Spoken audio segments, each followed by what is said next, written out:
Construction of angles without protractor.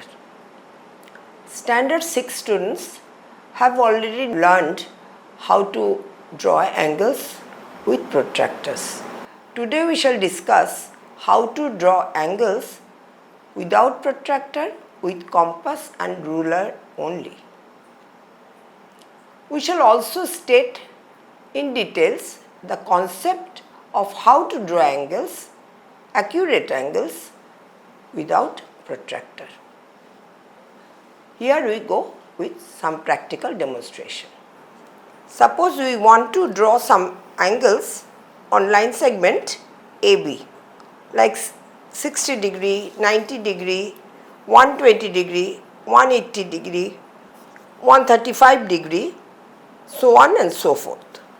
And we have only a compass and a ruler to draw the angles. So how do we start?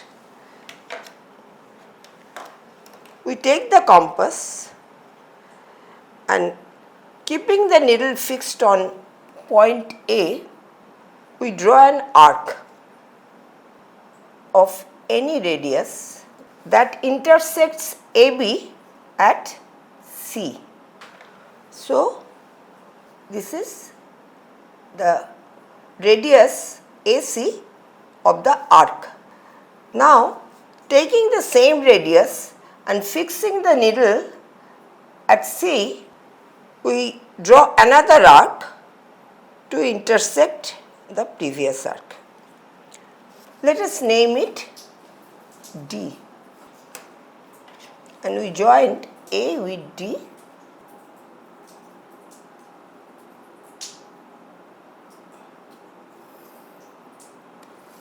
and then join C with D.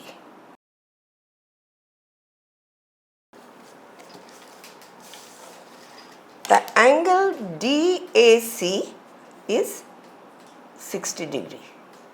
This angle is 60 degree. Now, student can ask, why do you call it 60 degree? How we can prove that this is 60 degree? To know that, we have to have an idea about what arc is. So, what is an arc? Arc is the part of a circle.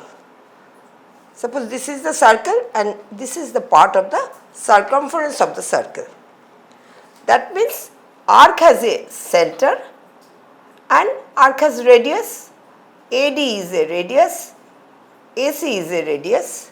This simple fact needs to be kept in mind to understand how to draw angles without a protractor. We have drawn CD of the same length as AC because we measured AC. With that radius, we cut out D from the arc. So, ADC is an equilateral triangle because AD and AC are the two radii of the same arc and DC is of the same size as AC. So, it is an equilateral triangle, and you all know that angles of an equilateral triangle, each one is 60 degree. So, we got a 60 degree angle. Now, if we want to draw 120 degree, how do we do that? For 120 degree, let us extend the line BA till F. This is AC,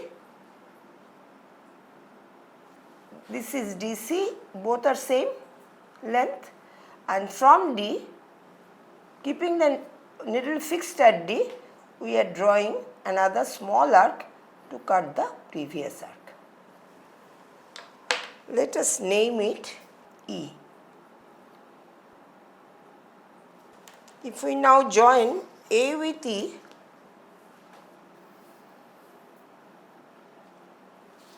so we have got another angle which is 60 degree. Why do we call this one 60 degree? With the same principle, this is also an equilateral triangle. If we join D with E, because we have taken the same measurement, CD and D are same. So, AD and AE are radii and D is of the same length as the radius. So again this is an equilateral triangle, this is also 60 degree. So for 120 degree, this whole angle is 120 degree. What do we do for 90 degree? 90 degree has two components.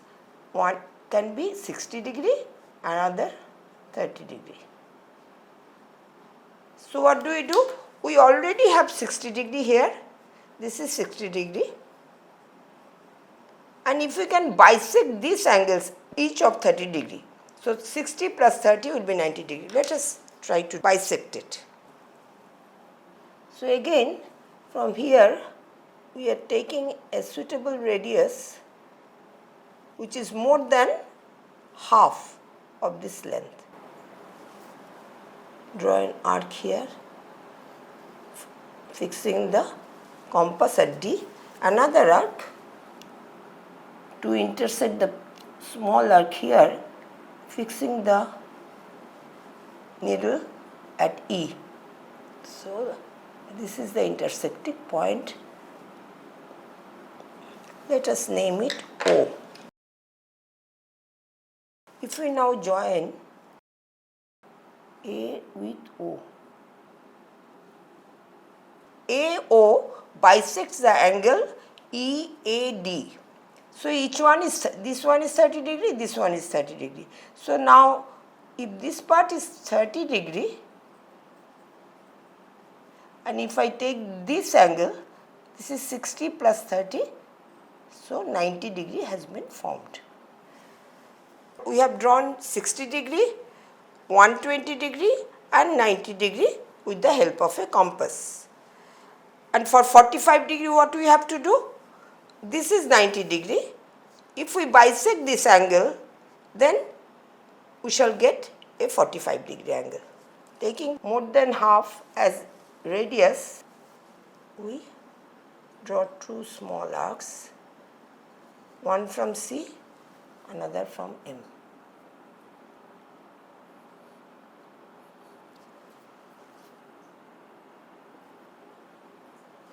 That intersect each other.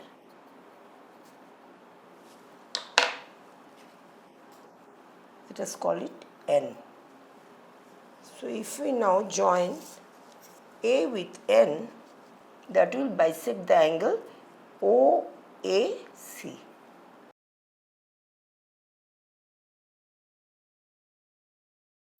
So this is 90 degree and AN is the bisector of the angle OAC. So each one, this angle is 45 degree and this angle also is 45 degree. This is how accurate angles can be drawn with the help of compass and ruler without using any protractor. Now how to prove that angle EAD has been bisected by the line segment AO? To prove that AO bisects the angle EAD, we join EO and DO.